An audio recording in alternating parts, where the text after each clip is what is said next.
inilah Tirta Suci, Tirta Trimurti. Buka onto itu air, buka itu makanan ya, makanya Sang Hyang Antabuga ini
Terima kasih Pak Mangku sudah diizinkan berkunjung di sini Pak Mangku.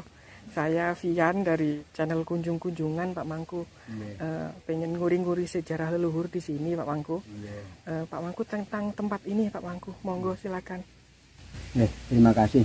Sebelumnya saya matur apa yang ada yang di sini ya. Seandai kata nanti ada kekurangan dan kekeliruan, saya sebagai manusia lumrah nanti saya maaf yang sebesar-besarnya. Kalau tanya keadaan di sini di Antabuga ini dulu sebelum ditemukan di sini Antabuga atau dibangun seperti ini, di sini sudah namanya Antabuga.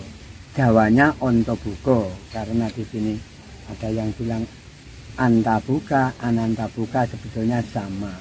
Cuma kalau di Jawa, Jawanya itu Antabuga. Tahun 1991 ini warga kita di desa Kaligondo, Dusun Selorjo itu ada pura. Tiap-tiap pura ada piodalan atau ada upacara itu kan membutuhkan air. Waktu akan piodalan tumpek landep, malamnya biasanya mangku-mangku itu kan sama-sama kita ritual di sumber atau di mata air. Di sana sudah punya beki kecil, di bawah di dekat dengan pura itu di sana mangku namanya mangku Wagimin. Biasanya itu ya semua mangku di sekitar pura itu ya, yang mengempon di pura itu biasanya bersama-sama. Waktu itu dia itu mendahului. Akhirnya ada petunjuk di sana itu disuruh ke Antabuga, padahal di sini ini masih berantaran. Dia itu ya gimana ya, rasa takut tapi sudah ada perintah kepada alam. Akhirnya dia tetap meluncur di sini, ketemu mata air di bawah bunda itu ada 3 aliran. Nggih, Pak Mangku. Nah, 3 aliran dia bilang inilah Tirta Suci, Tirta Trimurti. Akhirnya pagi ke rumah saya bilang, Mbah nanti kalau mendak sebelum dibagi di pura, nanti mendak dulu di pura di Antabuga. Akhirnya saya mendak di sini. Di sini saya maturan belum selesai, padahal itu panas sekali. Nah, saya maturan belum selesai, ada hujan turun, lebat sekali. Ini masih pinus-pinus ini masih kecil. Setelah itu di TPK tumpuan kayu itu satu tetes hujan tidak ada, air itu tidak ada. Setelah itu ketemu dengan sekitar ada 6 bulan kalau tidak salah 7 bulanan ya, sekitar 6 bulan ketemu dengan kakek Windu, mungkin ya tahu lah kakek Windu di Sumber Sewu Pak. Ya, kakek Windu itu bilang kalau di sini ada tersa suci. Jadi dicari, dilihat di sini, oh iya, inilah tersa suci, tersa Trimurti. Trimurti itu untuk dalam kekuatan apapun hidup di dunia. Akhirnya kira-kira 3 bulan ketemu lagi dengan Jero Mangku Testo dari Bangkri, dari Bali. Akhirnya dia bilang, kakek Windu bilang di sini ada terta suci. Kakek Windu bilang dengan umat di sini nanti malam ada tamu sebagai ritual orang dari Bali. Akhirnya ditemukan yaitu Jero Mangku Testo. Nah setelah itu dia bilang nanti jam 12 tolong usahakan orang 9. Cari orang 9 ketemu, akhirnya dari di situ ritual bersama-sama. Oh ini bukan yang ini yang suci, ini masih pegang ke atas.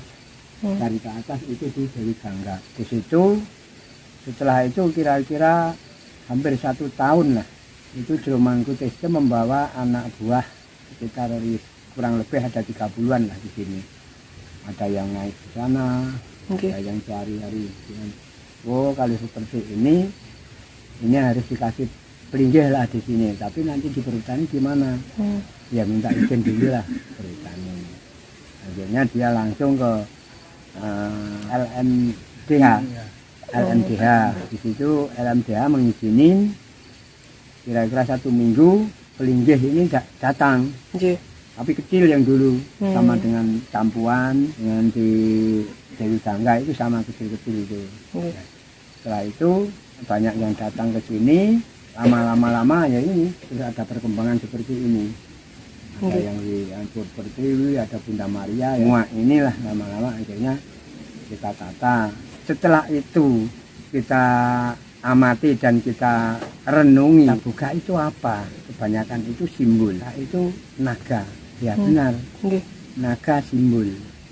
Naga Ontobuka itu sebetulnya ya Ibu Pertiwi, dan Ontobuka itu simbol. Makanya Ibu Pertiwi ini yang mengeluarkan mata air. Makanya mata air inilah yang memberi kebahagiaan atau kesejahteraan apapun yang hidup di dunia. Makanya Ontobuka, onto itu air, buka itu makanan ya. Makanya Sang Yang Antabuka ini di Ibu Pertiwi inilah yang memberi kehidupan atau kesejahteraan siapapun apapun yang hidup di dunia ini. Nah setelah itu kita amati lagi, kita cari ya, inilah di sini inilah pertapaan dulu, pertapaan para resi Markandia. Dan pedepokannya adalah arah ke timur. Di sini sekitar 4 kilo ketemu lapangan, nanti belok ke kiri sekitar ya juga 4 kilo. Itu pedepokan. Sekarang candinya masih ada, bahkan Lingga dan Yoni ini dibawa turun ke Pura Dusun Jaya, Pura Sanjadharma. Resi Markandia itu sebetulnya kalau belum memahami, walaupun umat Hindu itu kan orang dari Hindia, benar, orang dari Hindia. Itu sebetulnya orang Jawa, orang Kalimantan, Kutai Kartanegara. Di situ sudah menjadi resi atau ritual atau mengasah ilmunya itu sudah mumpuni, tapi masih kurang mumpuni. Akhirnya dialah lari ke wilayah Hindia. Di sana mengasuh ilmu dan kebatinan sudah mumpuni, dia pulang Langlang Buana Nusantara. Akhirnya sampai ke pegunungan di wilayah Indonesia, semua yang pegunungan yang besar-besar ini pernah untuk bertapa atau untuk meditasi Resi Markandia, sampai ke Sinduro, Semeru, sampai ke Raung. Raung di sini punya padepokan ya di wilayah Gumuk Payun itu. Setelah itu di sana Resi Markandia melanjutkan, dia itu perjalanan Langlang Buana Nusantara sampai ke wilayah Basuki. di Basuki itu di sana akan membangun atau bikin padepokan atau tempat suci, itu ada bisikan, kamu kalau membangun di sini, kalau peletakan batu pertama di sini, kamu pulanglah ke Jawa. Akhirnya pulang lagi ke sini, ke wilayah Raung sini, sampai bertapa di atas-atas, sampai di atas sudah ketemu di Tirtowingit, itu sudah ketemu, tapi jangkauan perjalanan itu sulit karena tidak dilanjutkan, karena di sini termasuk umat Hindu atau yang merawat ini terbatas, di sana tidak diteruskan. Disinilah bertapa di sini sampai di Gemuk Kancil, ya, tidak ada petunjuk.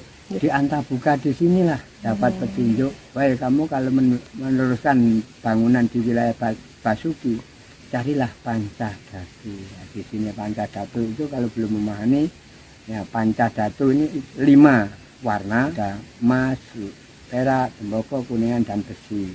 Kalau ringkesnya ini kalau di Jawa itu cok bakar. Banyak sampai sekarang Pancadatu masih dipegang orang Jawa atau dibawa kemanapun tetap membawa cok bakal. Setelah itu di sini sudah menemukan petunjuk Pancadatu, ya larilah ke Gumuk Kancil. Gumuk Kancil di sana melukar bajunya ditaruh di Gumuk Kancil.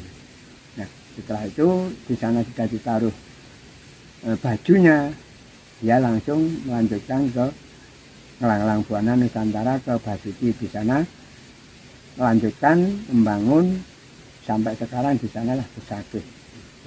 Besakih sudah hampir selesai, ya larilah melanjutkan Ngelanglang Buana Nusantara ke wilayah Rinjani, Lombok. Di sana sudah selesai, ada petunjuk suruh pulang ke wilayah Basuki, ke wilayah Bacatu Nusa Dua. Terus. Nah di sana dia itu termasuk warga atau teman-temannya para resi. Di sana Resi Markanda itu berapa hari tidak kelihatan. Kalau meninggal itu jasadnya tidak ada yang tahu. Kalau moksa tempatnya tidak ada yang tahu. Makanya di Pecatu atau di Nusa Dua itu termasuk moksanya Resi Markandia. Nah setelah itu, kenapa di Antabuka ini kok ada bangunan seperti ini? Ada 5 agama dan 6 kepercayaan. Hanya di sinilah sudah diakui dalam pemerintah atau sudah dipalu dengan Pak Presiden. Di sinilah 5 agama ini sudah diakui, disahkan dengan pemerintah. Jadi tidak ada di sini ini, oh ini punyaan kamu, ini punyaan saya, ini punya. Makanya inilah untuk contoh Bhinneka Tunggal Ika, nggih Pak Mangku. Jadi menegakkan dalam asas Pancasila. Itulah ini yang saya jelaskan. Ini cuma saya ambil inti-inti. Nanti kalau sudah saya jelaskan semua, ini 1 minggu tidak cukup. Pak Mangku. Kita ambil inti-intinya aja. Nanti kalau ada perkembangan, ya silahkan. Yang penting kita ini sejajar atau sejalan untuk dalam kawitan Resi Markanda di Antabuka. Pak Mangku terakhir mau nanya, berarti agama apapun boleh berwisata di sini Pak Mangku? Di sini tidak larangan, cuma pesan saya, mari kita bersama-sama, mari kita jaga.